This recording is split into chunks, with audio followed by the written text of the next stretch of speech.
그 이제 윗바사나 수행을 한번 한 적이 있는데 그분이 이제 그 부타라키타 스님이라고 혹시 아시는 분은 아실려나 모르겠어요. 그러니까 그분이 그 80년대 우리나라의 그 최고의 유명한 춤꾼이었어요. 춤꾼. 무슨 무용수 있죠. 무용수. 남자 무용수. 그러니까 세계적으로 돌아다니면서 공연을 많이 했는데 영적인 이런 추구가 워낙 강해가지고 가는 데마다 공연 다니는 데마다 그 나라의 어떤 영적인 장소, 수행체라든가 이런 데를 이렇게 찾아다니는 모양이에요. 그래서 무슨 가는 데마다 사람들이 이 사람이 어디로 사라진 거야 하면 이제 그런 데 가 있고 어디 사찰이라든가 어디 다른 종교도 할 것 없이 이런 데 이제 가고 그랬던 모양인데 저도 워낙 이제 그런 데를 많이 찾아다니고 그래서 그런데 저는 이제 주로 불교권이라든가 이렇게 동양권 위주로만 숱하게 많이 다녔는데 그분은 이제 서양 쪽이나 이런 데도 많이 다녀봐서 그분이 이제 어느 날 돌아다니다가 이제 미얀마 갔다가 이제 공연 끝나고 사라져 버렸는데 한참 몇 년 뒤에 나타나고 보니까 머리 깎고 이제 남방 스님이 돼서 이제 나타나신 건데 그래서 이제 그분은 한테 그 스님이 다녀보신 중에서 어디가 제일 인상 깊던가요? 이렇게 이제 또 세속적인 궁금사로 이렇게 이제 여쭤봤더니 그분이 그 그리스에 갔더니 아토스 섬이라는 게 섬은 아닌데 육지인데 배로밖에 갈 수가 없으니까 섬하고 똑같아요. 육지인데도 그 반도의 그 섬하고 똑같은데 차로는 갈 길이 없으니까 다 배 타고 가고 거기 아토스라는 데가 있는데 거기는 그리스 정교회인데 그리스 정교회는 우리나라에 익숙하지가 않고 그러죠. 그래서 거기에는 섬에 수천 년 동안 남자 수도자들만 살아. 남자 수도자들만 거기에는 여성은 1000년 넘게 한 명도 들어가 본 적이 없고 짐승도 암놈은 거기 들어가 본 적이 없다는 거예요. 암놈은 다 배 타기 전에 다 검사해가지고. 그래서 이야 그런 데가 있단 말이에요. 그래서 이제 제가 아까 말씀드렸잖아요. 저한테 일단 그런 걸 얘기하면 저는 직접 가봐야 직성이 풀린다고. 그래서 이제 오랫동안 준비해가지고 이제 물론 그리스 다른 데는 이제 서양 문명의 원류니까 이것까지 또 한번 제대로 이제 훑어볼 셈으로 다 준비를 해가지고 근데 제일 그게 이제 아토스 섬이 어떤 곳인지 궁금해가지고 아토스 섬을 먼저 가보자 해가지고 이제 아토스 섬을 이제 그 1년 전부터 거기에 그 수도자분들한테 메일 보내고 하니까 한국 스님들만큼이나 무사 태평인지 도무지 답장이 안 오는 거라요. 그래서 아무리 그 메일을 보내고 해도 그래서 그런다고 포기할 제가 아니죠. 그래서 이제 거기는 그 그리스 비자로 가는 것도 아니고 따로 비자를 내야 된다 그러는데 그래서 야 미리 비자도 못 받고 거기 갔다가 어디 들어갈 수도 없으면 어떡하지 이렇게 걱정은 물론 됐지만은 그런다고 해서 이제 그리스 가기로 다 작정하고 회사에서 휴지까지 다 받아놨는데 또 안 갈 수가 없잖아요. 그러니까 이제 거기 가가지고 거기는 이제 따로 비자를 받긴 하되 하여튼 이제 조그마한 곳이니까 하여튼 주먹구기식으로 이제 아침에 일찍 가니까 선착순으로 이렇게 하고 이제 배를 타고 이제 거기 수도원 같은 데서 묵으려면 미리 메일로 허락을 받아라는데 도무지 답장이 와야 몇 개월 전부터 전혀 답장이 안 오니까 허락을 못 받고 그냥 그 섬에 들어간 거죠. 이제 배를 타고 이제 들어가서 그래도 저도 이제 스님들처럼 무대포니까 사람 다 가면 다 재워주지 안 재워주는 데 있거 아니에요. 산 사람이 늑대밥이 되게 두겠어요. 그냥 다 재워주지. 그러니까 이제 자면서 이제 돌아다니는데 거기서 이제 휴심정에 들어가면은 아토스 제가 써놓은 글들이 있으니까 보시면 사진 기기묘묘합니다. 하여튼 이 바위로 된 이 섬 자체가 절벽 끝에 이런데 개미집처럼 전부 다 수도원이 이렇게 서 있는데 수도원이 아주 요상 깊게 꼭 수도자들은 그런 데다 꼭 요상하게 옹색한 데다가 수도원을 짓고 이렇게 수도하더만요. 큰 바위 꼭대기에 줄사다리 두리박 같은 거 타고 가서 또 꼭대기에서 몇십 년 또 있었다 그러고 막 희한한 그런 데만 다 지어놓고 한때는 한 3-4천 명이 거기서 이제 수도하고 그렇게 살았다 그러는데 근데 제가 갔을 때가 이제 부활절쯤이라 밤에 행사를 하는데 보통 이제 한국에는 기독교가 너무 시끄러워가지고 저는 시끄러운 것을 너무 질색이어가지고 조금 그나마 좀 조용하면은 좀 이제 좀 나은데 여행 다닐 때도 제일 조용한 데가 제가 보기에는 여행 다니면서 쉬기 좋은 데가 제가 모스크더라고. 모스크. 그 무슬림 모스크는 대리석에 가지고 더운 나라에 가서 안에 가만히 들어가 있으면은 시원하고 쉬기 참 좋더라고. 제가 여행 다녀보면은. 그래서 모스크는 일체 아무 치장도 없으니까 아무런 치장도 없어요. 제일 종교 중에서 제일 담백해 보면은. 그래서 모스크에 들어가서 가만히 피곤할 때는 저는 이제 여행 다니면서 잘 쉬는데, 근데 기독교권 중에서는 동방 정교가 굉장히 담백하고 뭐 그러더라고. 그러면서 이제 거기는 뭐 불빛이나 이런 게 휘황찬란하지 않고 희한하게 그걸 어두침침하게 해놓고 그 안에 들어가도 어두침침한 거예요. 그러면서 여기 성경책을 보더라도 줄에다가 쭉 전등을 매달아 놓고 이렇게 성경책만 보이도록, 여기는 좀 컴컴하고 어두컴컴하고 성경책만 보이도록, 그러니까 공간은 어두컴컴하도록 이렇게 한 거예요. 굉장히 분위기가 좀 뭐랄까 막 현란하고 이런 게 아니고 쭉 가라앉는 느낌. 그런데 이 사람들이 어떻게 하는가 보자 하고 이제 밤새내 이렇게 지켜보는데 잠이 오는데도 이제 지켜보고 그 안에서 이제 구석대기에 앉아가지고 이제 그걸 보는데, 그걸 하는데 느낌이, 저도 자다 깨다가 이렇게 밤새 보는데 완전히 제가 봤을 때 히말라야 어디 라닥이나 이렇게 절에서 그런 느낌과, 이 사람들이 연부를 하는가 딱 놀래가지고 자다 깨다 보면 꼭 연부를 하는 느낌 같고 꼭 이렇게 느낌이 그러는 거예요. 그래서 야, 이건 뭐지? 이건 이건 기독교인데. 물론 그 뭐 카톨릭도 아니고 동방정교회가 이제 천 몇백 년 전에 기독교 카톨릭하고 갈라져 가지고 하긴 했지만은 이건 기독교 꽃인데 이건 뭐지? 왜 이렇게 불교적인 느낌이 이렇게 확 들지? 그러면서 이제 순례를 하면서 제가 이제 의혹이 많이 풀렸어요. 저는 이제 워낙 또 인도도 여러 번 가고 이렇게 하다 보니까 어떤 식으로 이제 생각이 드냐 하면은, 야, 이게 세상에 하늘 아래 새 것은 없다더니 전부 다 이렇게 연결된 거구나. 그래서 예전에 이제 제가 피타고라스라는 사람, 피타고라스는 거의 부처님 이상으로 오래된 인물입니다. 그러니까 소크라테스나 공자님보다 더 오래된 인물인데 약간 좀 연배가 한 세대 정도. 근데 이 인물이 제가 이제 피타고라스는 사모스 섬이란 이소무화도 거기서 이제 활동을 했는데 조그만 섬인데, 섬에서 사람들, 그 섬에 사는 사람도 잘 모르는데 피타고라스 동굴까지 또 기어이 찾아갑니다. 또 피타고라스 동굴까지 또 기어이 찾아가가지고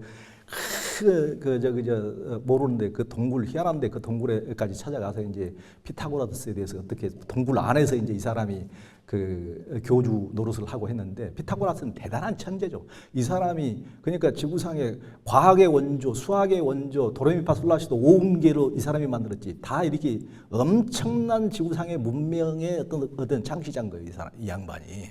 그러니까 서양 문명에서 하여튼 최초의 인물인데, 그래서 이제 근데 피타고라스가 그 동굴에서 이제 사람들을 해놓고 이를테면은 설법을 했던 그런 얘기들을 이렇게 쭉 조합해 보니까 이 사람이 완전히 윤회 사상을 펴고 전부 다 했던 게 불교하고 비슷한 거라요.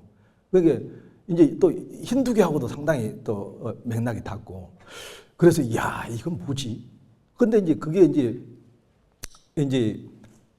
그게 제가 이제 피타고라스의 그걸 따라 보니까 피타고라스가 아버지가 상인이었는데, 그때 이제 이제 지중해권에 돌아다니는 상인이었는데, 자기 아버지는 돌아다니다 보니까 사모스 섬에만 있는 것이 아니고 다른 섬에 뭐 이집트라든가 어디 다른 데도 터키라든가 이쪽에 다 이제 사정이 밝고 이런 분인데, 그러다 보니까 야, 다른 데 가면은 문명이 또 대단한 문명이 있다. 그래서 이제 그걸 이제 이 천재의 호기심을 자극해 놓으니까 10대 후반에 유학을 떠났단 말이에요.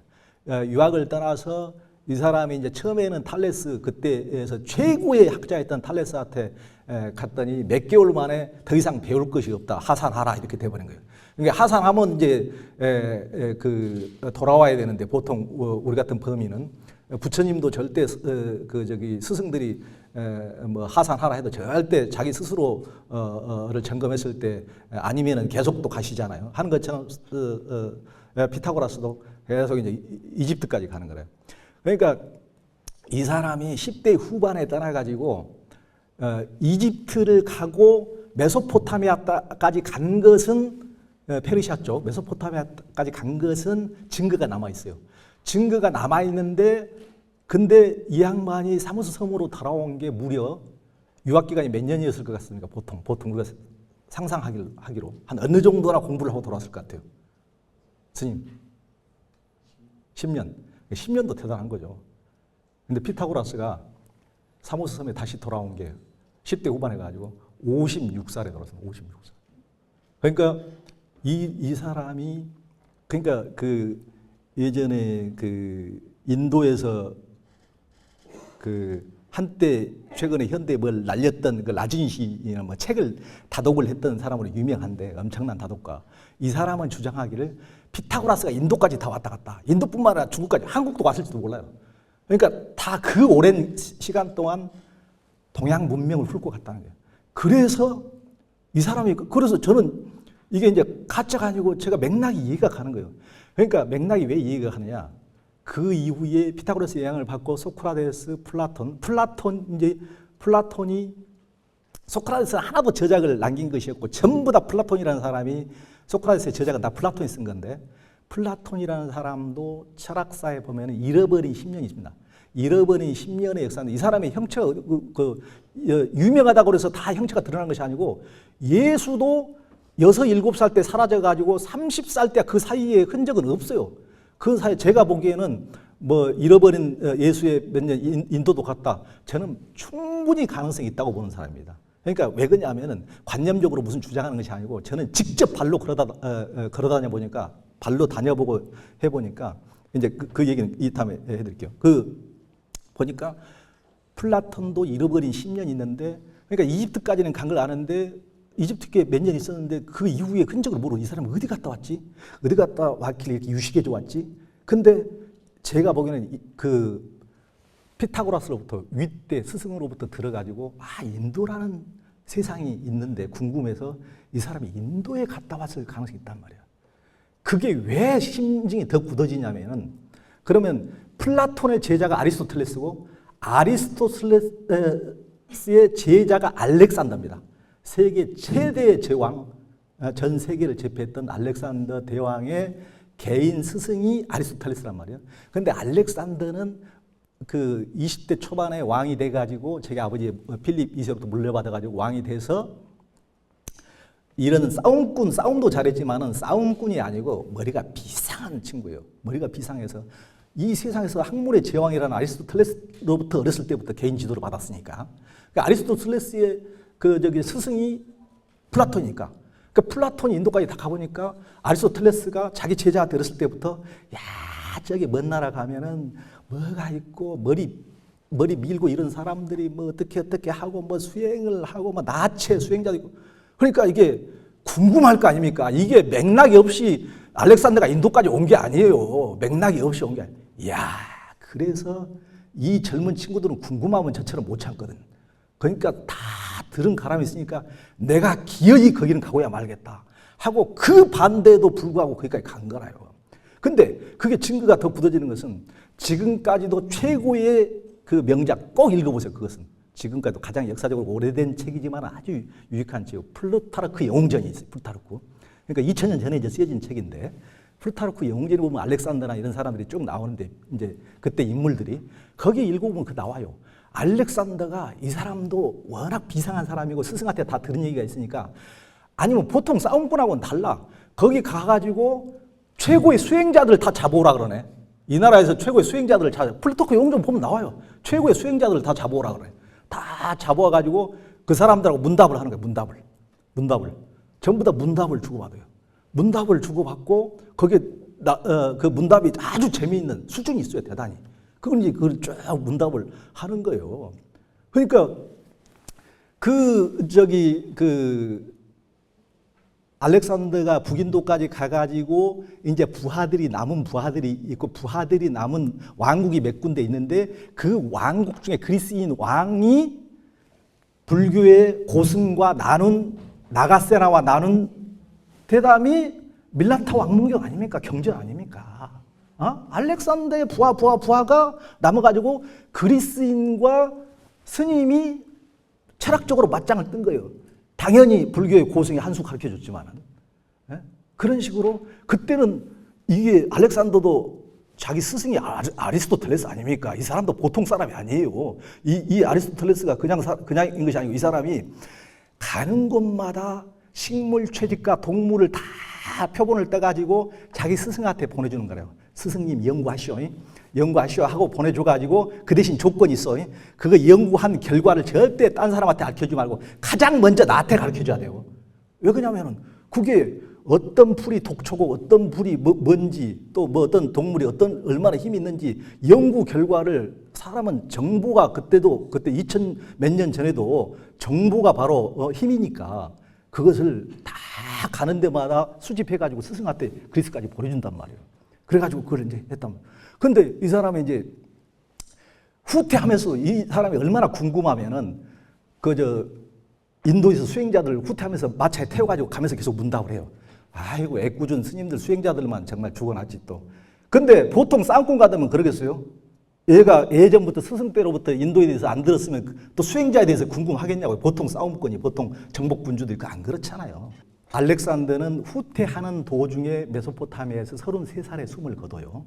숨을 거두는데 이제 그 제자들이 그 부하들이 4개 왕국을 만들어서 분할 통치하는데 아프리카, 이집트, 그리고 페르시아,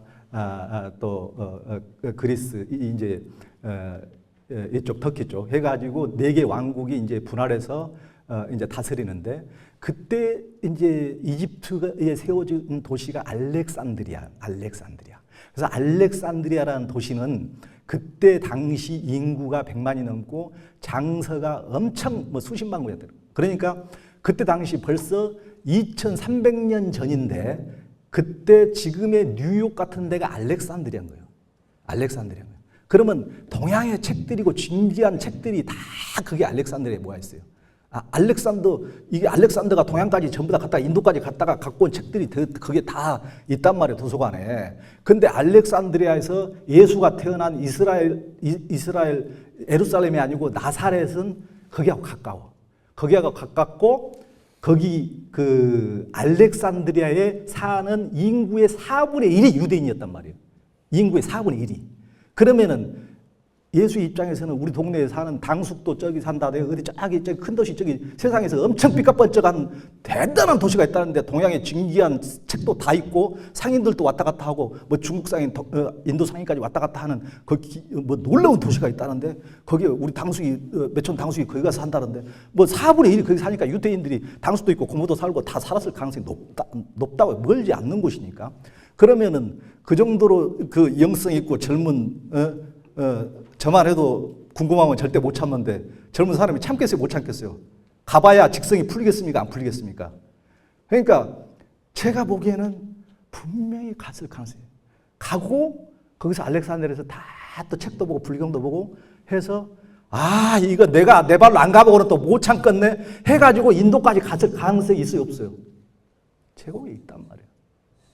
이런 얘기는 처음 들으시죠? 제가 직접 돌아다녀 보면은 이게 상상이 아니구나. 직접 그러니까 기자처럼 이렇게 돌아다녀 봐야 돼요.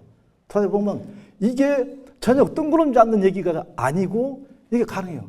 그래서 아토스 섬에서 그 사람들이 기독교인인데도 어째 인도 느낌이 날까? 다 맥락이 있는 거예요. 알렉산더의 후손들이니까.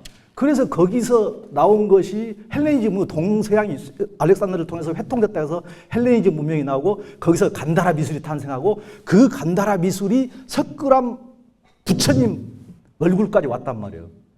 그러면은 우리나라조차도 그리스하고 불가분입니까? 관계가 있습니까? 없습니까? 다 연결이 되는 거야, 그런 식으로. 기독교와도 연결이 될 수가 있는 것이고. 기독교에는 연결 좀 가깝다 그러면 무척 싫어하시죠. 그러니까 그게 이제 그렇다 치고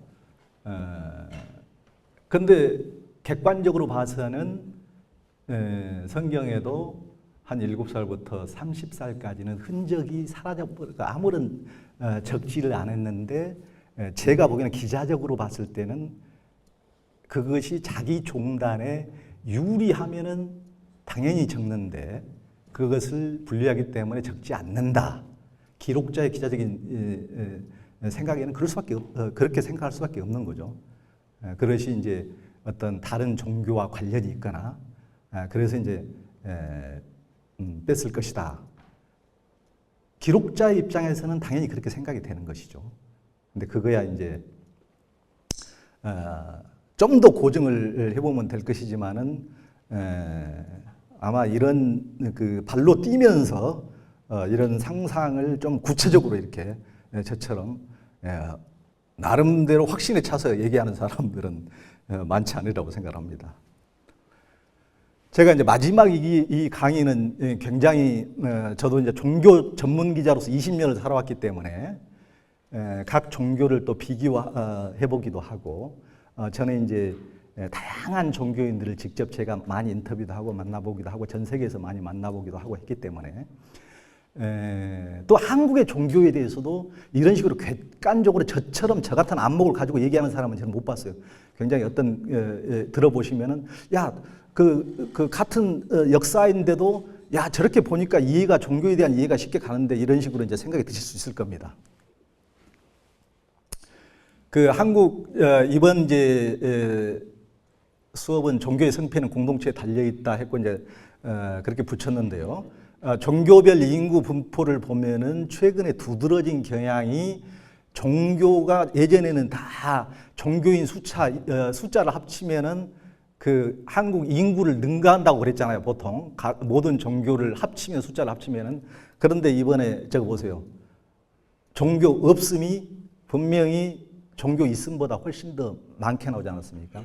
굉장히 이제 독특한 현상으로 야 종교 감소 현상이 이렇게 이제 본격화됐구나 이걸 이제 보여주는데 그러면서 여기 보면은 이제 불교가 뭐 이제 기독교 개신교가 1등이고 불교가 뭐 760만 천주교가 389만 이런다 이렇게 이제 수치가 나오는데 제가 보기에 저런 수치 가지고 일희일비할 것은 없어요. 왜냐하면 제가 보기에는 정확하지도 않습니다. 어떻게 묻느냐, 어떤 문항을 앞에 두느냐, 뒤에 놓느냐, 옆에 놓느냐에 따라서 많이 달라지기 때문에 꼭 저거 자체로 가지고 너무 일희일비할 필요가 없어요.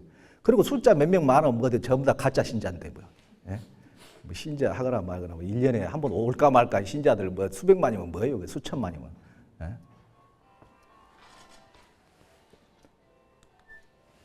그리고 이제 그러니까 종교 인구의 이제 감소가 완전히 이제 그 두드러지고 한국 갤럽에서 2015년에 1,500명을 조사한 것에 따르면은 여기서는 이제 불교가 좀 높게 나와 있죠. 불교가 22%, 개신교가 21%, 천주교가 7%. 그래서 제가 그랬죠. 뭐 숫자가 뭐 몇 프로 적네 많네 해가지고 일희일비하지 마시라고 촌스럽다고 그러니까요. 개신교에 제가 보기에는 이제 개신교인들은 엄청난 그 신자들의 그 충성도가 대단하죠. 그리고 11조 헌금에 의해서 엄청나잖아요.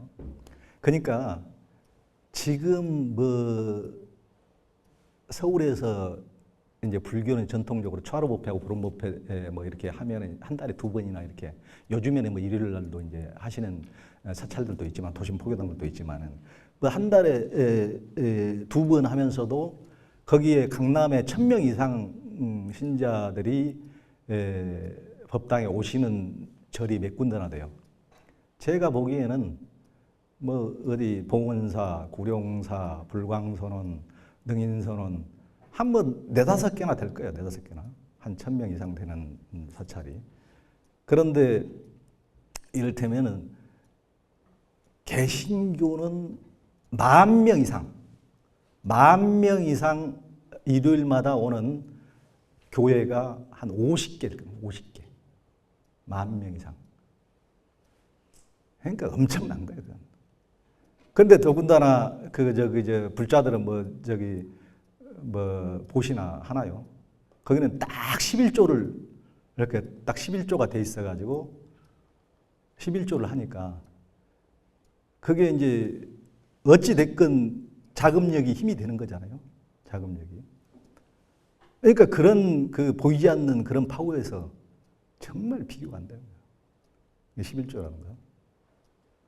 그리고 이분들이 신자들을 엄청나게 그 교육시켜가지고 충성도 결집을 시킨 거. 그것을 이제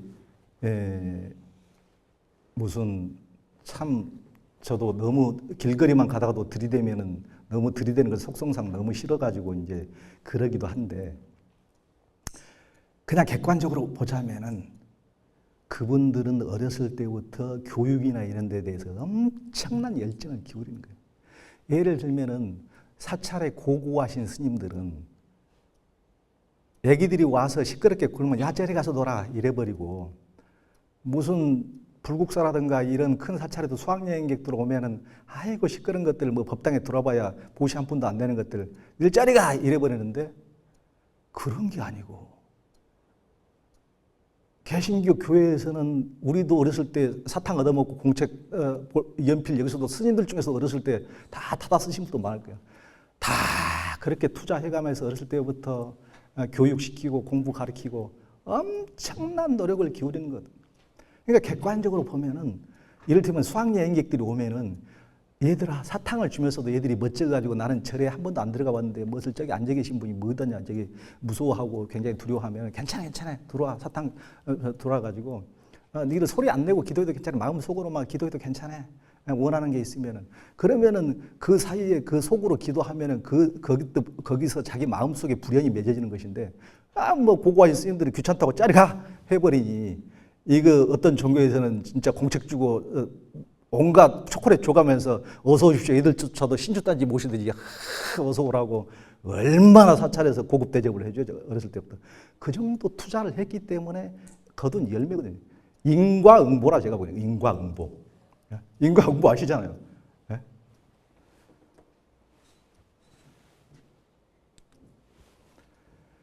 요즘에는 이제 젊은 층과 고학력층이 이제 종교 이탈이 이제 두드러지잖아요.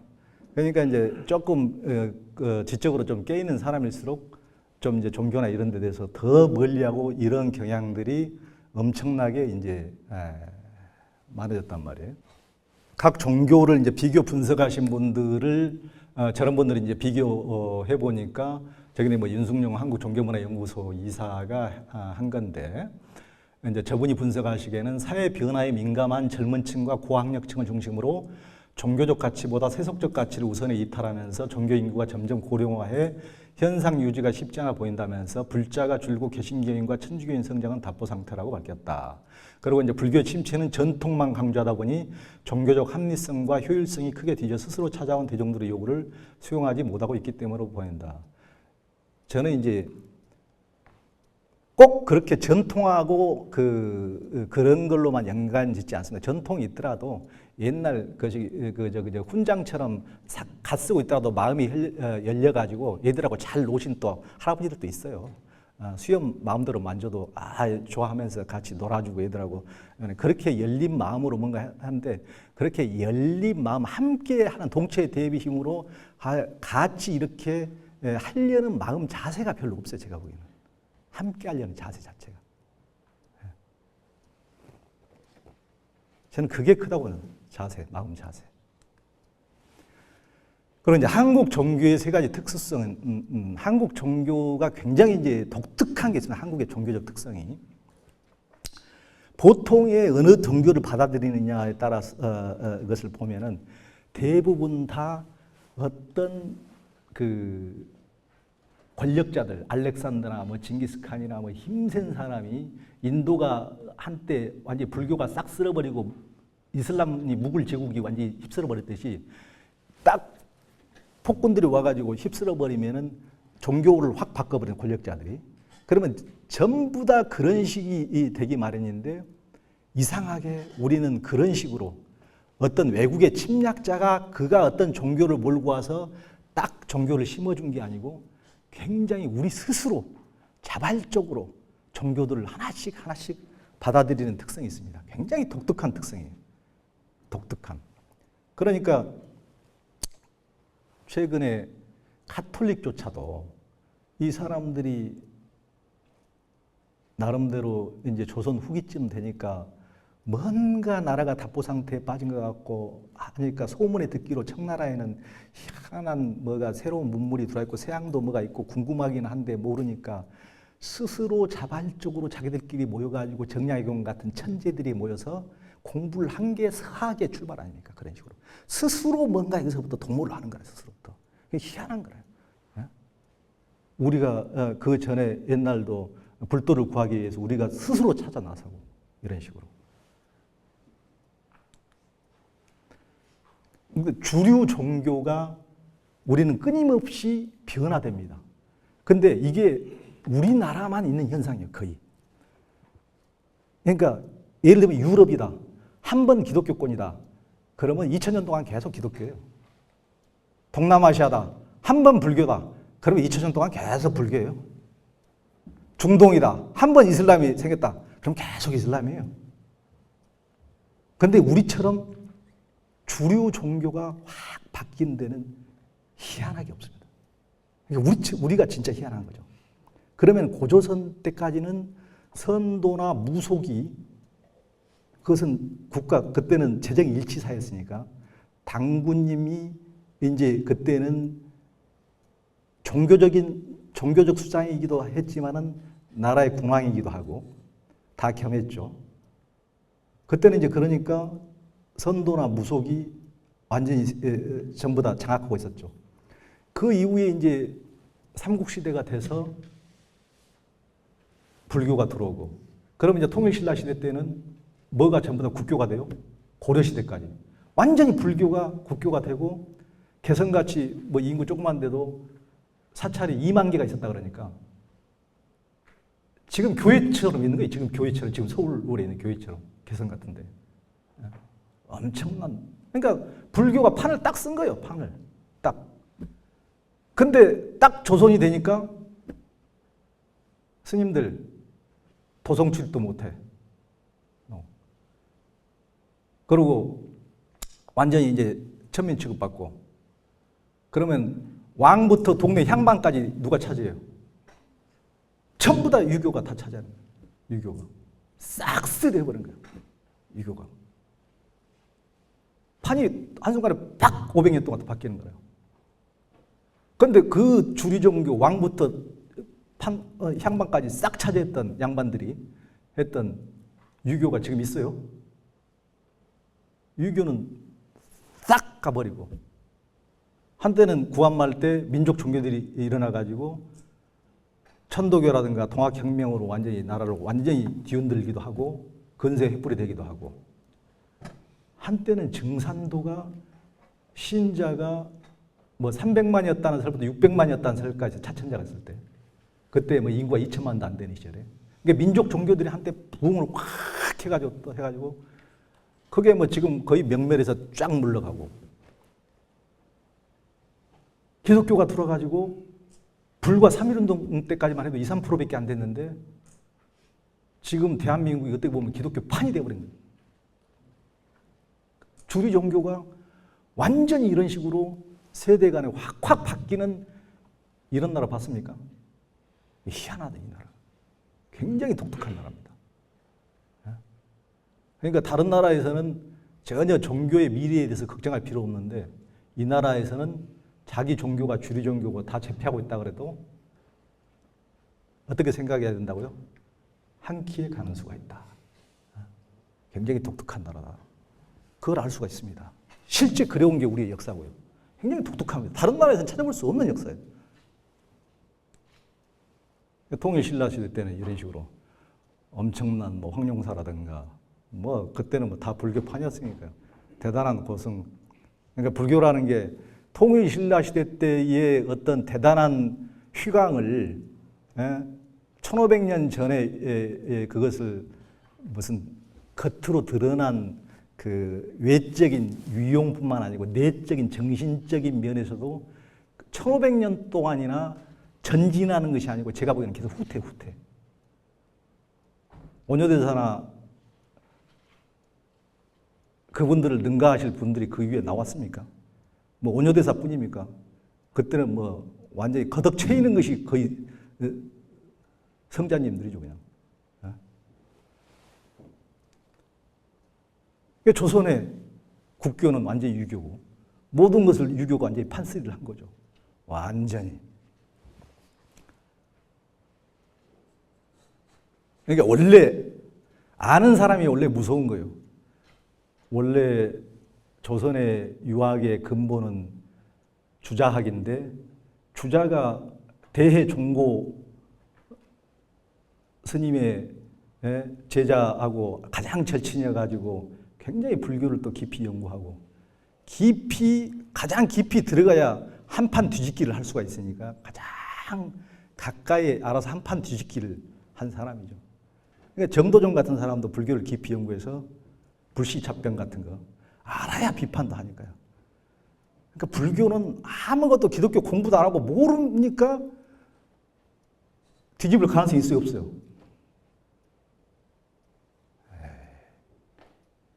한판 뒤집기 한 사람들은 주자라든가 정도전은 대단한 사람들이에요.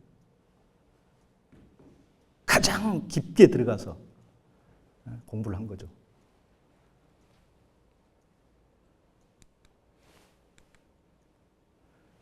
그러니까 조선 후기에는 또 민족 종교들이 한때는 대단한 또 위세를 날렸고요. 그러니까 주류 종교들이 이런 식으로 계속 바뀐 것. 그런데 또 희한한 우리나라의 특성이 있습니다. 위기가 생길 때는 또 우리 종교가 어떤 종교든지 상관없이 함께 뭉치는 또 속성이 있습니다. 이게 아마 이제 한국의 어떤 독특한 정서인데 한국은 스님이기도 하지만은 한국인이기도 하단 말이에요. 굉장히 그 독특한 아이덴티티, 민족적인 이런 것도 굉장히 내면에 강하단 말이에요. 그것은 아마 다른 나라 스님들하고 좀 비교하기 어렵게 더 그게 있는데 베트남 같은 경우는 좀 이제 스님들도 있을 겁니다. 왜냐하면 그 나라가 처한 굉장히 주변 강대국들로부터 시달리고 그 정도로 주체적인 뭔가 민족 의식을 갖지 않으면 유지되기 어려운 나라의 속성이죠. 우리나라가 그런 정도의 심지가 없었으면 어떻게 그 대국 옆에서 이 쥐방울 만한 나라가 여태 수천 년 동안 유지가 됐겠습니까? 아무런 그런 민족 의식이 없으면 유지됐을 리가 없는 거죠. 짓밟혀도 언제든지 뭉개버렸어도 수십 번 더 뭉개버렸는데 몽고도 오고 청나라도 와서 다 일본도 와서 뭉개버리고 다 뭉개버렸는데 이렇게 다시 잡초처럼 다시 일어설 수 있는 것은 우리 심지 안에 그런 게 있었기 때문에 그런 거죠. 그러니까 그것은 종교기도 하지만은 같은 한국인이라는 정체성으로 위기가 있을 때는 일어선단 말이에요. 그런데 보통 다른 나라 같으면은 그렇죠. 야, 무슨 왕이라고 귀족들이라고 우리 핍박만 했는데 외세가 와서 뒤집어주면 좋지. 확 저것들 다 날려버리고 우리 세상 한번 만들어보자. 이럴 텐데 아니 임진왜란은 일어났는데 왕이고 뭐이고 불교를 이렇게 천시하고 도성질도 못하고 이렇게 했는데 우리가 저놈들을 위해서 싸울 일이 뭐 있어. 미쳤냐? 저놈들 좋아라고?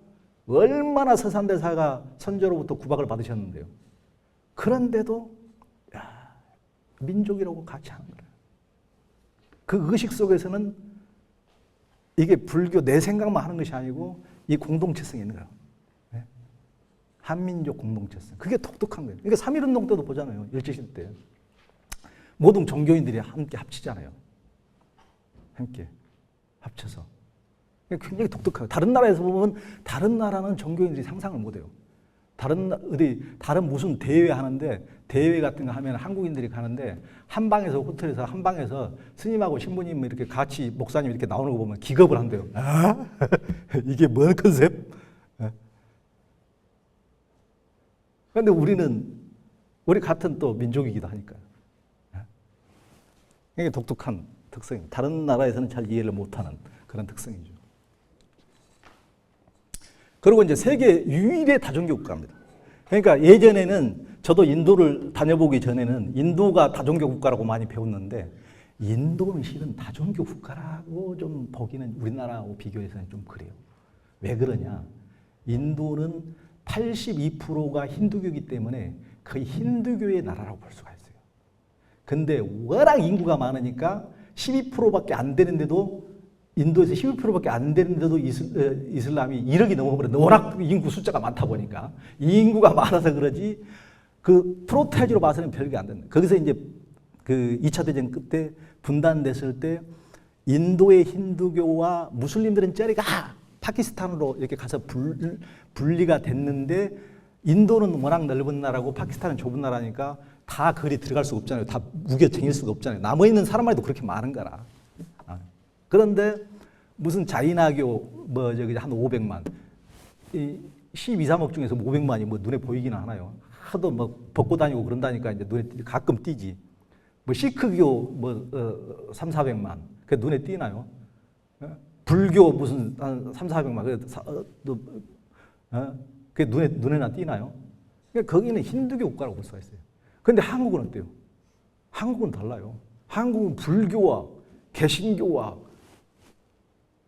가톨릭과 이런 게 삼자 정립하고 딱 어느 한 세력도 함부로 할 수 없는 딱 삼자 정립이 돼 있고 민족 종교들도 있고 한국은 독특한 나라인데 또 유교도 종교로서는 기능을 상실했지만은 유교가 제가 보기에는 스님들도 유교, 신부님들도 유교, 목사님들도 유교예요. 전부 다 싸울 때 보면 다 똑같아. 야, 너 나이 몇 살이야? 장유유서 따지고 어디다 두고 싸가지 없이 어른한테 딱 하는 거 보면은 딱 다 유교라. 다 똑같아요. 그리고 우리가 그 집회는 그 나라의 문화를 상징하는 건데 집회에서 어느 종교가 있습니까? 어느 종교? 불교가 이렇게 많고 기독교가 많다지만은 집회에서 5만 원권 누구시죠? 신사임당 어느 종교입니까? 유교. 만 원권 어느 종교입니까? 당연히 유교. 5천 원권 예? 이율국 어느 종교입니까? 당연히 유교의 최고. 1,000원권 이황 어느 종교입니까? 당연히 유교. 희한하죠. 우리는 다 유교예요, 유교. 아직도 유교.